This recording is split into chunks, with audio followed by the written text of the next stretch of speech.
everybody. Welcome back. Ladies and gentlemen, my next guest tonight is an iconic singer, songwriter, the man behind classics like Proud Mary, Fortunate Son, and Bad Moon Rising. He's on tour with a new album, Legacy, the Creedence Clearwater Revival years. Please welcome to The Late Show, John Fogerty.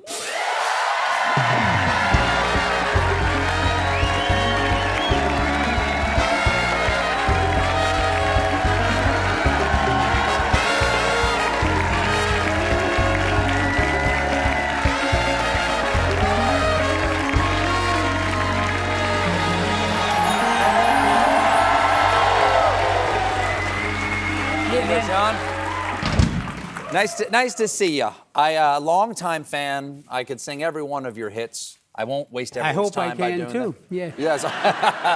Well, this is first time with me on this stage, but not the first time on the stage. You were on the Ed Sullivan Show for the first time in 1969 with Creedence. Here's a clip. You don't have to worry, though you have no money. People on the river have been killed. The wheel keep on turning. Proud mirror keep on burning. Rolling, rolling, rolling on the river. Rolling, rolling, rolling on the river. As you can tell, everybody who still remembers, I love to talk to anybody who was on Mr. Sullivan's Show back in the day. What do you remember about being on? Mostly that I was kind of scared. You know, I was young and... Yeah? How old are you there? About 23, I think. And Ed was, Ed Sullivan, Sure. And right here on this stage, we have, for you kiddies, little Topo Gigio. Oh, my God, etc. The whole thing just made your head spin, and Ed was very nice, and we got to be on the Ed Sullivan Show, like the Beatles. Yeah, but did you I assume you watched the Beatles when they were on? Yep, and Elvis too, way back then. Well, did you ever get a chance to hang out with those guys? I met 3 of the Beatles. Okay. Yeah. Actually, a story I remember meeting George. I had gone to this club called the Palomino in Los Angeles to see Taj Mahal. And I got inside, and the word was kind of spreading that George Harrison was there. And I found this little cloakroom. He seemed to be hiding. I came in, and I said, "Hey, George." I had met him at the record company maybe a month or 2 before. And we got to chatting because he was so famous. He just couldn't go anywhere without being beseeched. And we're talking away, and suddenly George says, "The band really loved Creedence."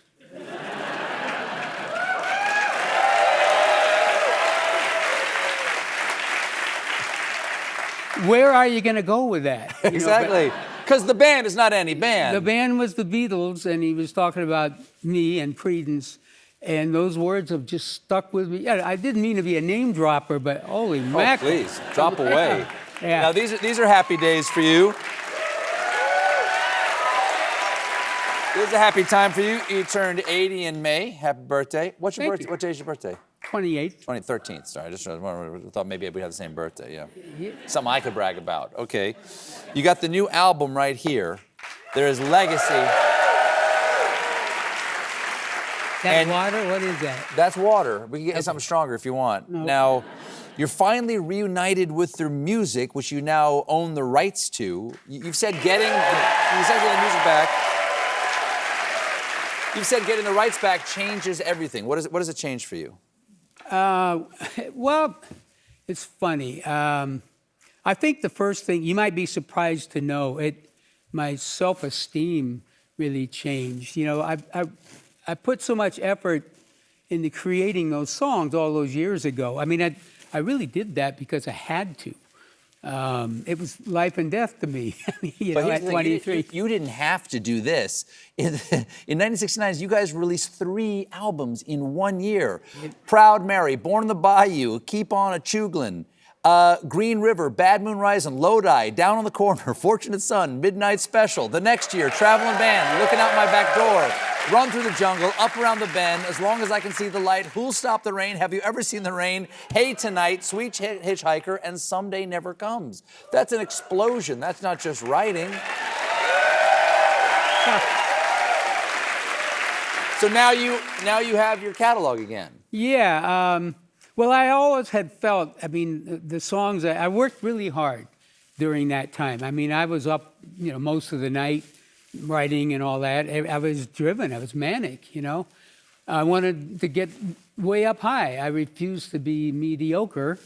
And, you can do it if you really just keep trying, right?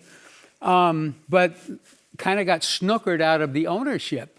Won't go into that long, sad story, but for years and years, I just felt kind of like a sap, a sucker, the guy that had given away the farm, you might say. Somebody come up to me and tell me how they loved the song, Proud Mary or something, and I'd kind of feel a little bit like a fool. So getting them back, it was just like an instant esteem booster, and also because it was my wife, Julie, that made this happen. She's the most... She made something else happen. She made something else happen. Can you explain what this is right here? Oh, my goodness. Well, this is Acme. This was the guitar that I purchased in the very beginning of 1969. It was a Rickenbacker, but I made a bunch of changes to it because I found some things lacking with the standard model. And so some of you guys will notice the stuff. The most important thing was I put a humbucker pickup off of a Gibson Les Paul. Did you guys notice that? Right there. Yeah, nice. At the time. And I'd heard about these fellas over in England. There was quite a mystique. They were Jimmy, Jeff, and Eric.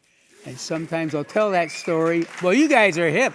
Usually I have to say, go ask your grandpa. That's Jimmy Page, Jeff Beck, and Eric Clapton. Yeah. So anyway, and it really helped. And when I got done, I changed the nameplate and hand painted Acme right there, which. So why didn't you have it? Oh, well, so the Creedence Clearwater Revival thing had its run, and then I guess fellas just didn't know how to have fun or something, and everybody started. I wrote a song called "Have You Ever Seen the Rain," and that was about the band breaking up. It just seemed like we were achieving, or I was certainly pushing to achieve these heights of the music business, and everybody was getting more and more miserable. Don't ask me why. Maybe it's human nature. But the band broke up, and so about 1972, I was pretty forlorn, and there was a couple of kids. One of them in particular is 12 years old, hanging around our headquarters. He comes to me one day, says, "John, can I have one of your guitars?" And I suppose, thinking that I could just give all my problems away and start over, I took this guitar and gave it to that kid, and I didn't see it for a long, long, long time, 44 years. And then, unbeknownst to me, just a few years ago, my beautiful wife, Julie, went searching, far and wide for this guitar. She finally found it in Ohio, and she got it home, put it under the Christmas tree. And that's how I got it back. It was Christmas morning.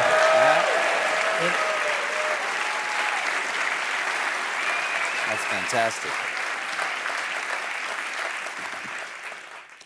The new album is called Legacy. You're going to play some songs from here, a little medley of songs. For a second, with your boys? Yeah. Playing with your two boys now? Yeah, but my sons, Shane and Tyler, grew up around music their whole lives, of course. They would ask me, little things they'd see on the computer online, and, hey, Dad, can you show me how to play that? And sometimes I'd actually have to learn because it had happened after my career. if you follow. So it wasn't part of my, what do you call it, my self-learning. I had to learn it later. One of them was Back in Black by AC/DC. So they had great taste. And they are now in the band, and it's such a joyous thing to have my kids playing with me up on stage. My beautiful wife is always right there, just off stage. Well, as I said, the album's called Legacy. What do you hope your legacy will be, John? Oh, man, I want to be remembered as a good family man.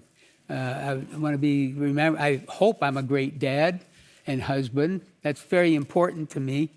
And the fact that we're so close, that we do everything together, you know, I think a long time ago, you know, when I met Julie, I realized that I had found actually what I needed in life, and all the rest of the stuff, you know, it's not so worrisome when you have, you know, I feel like I'm the luckiest man in the entire world. Well, John, thank you so much for being here. We'll be right back with a performance by John Fogerty. Stick around.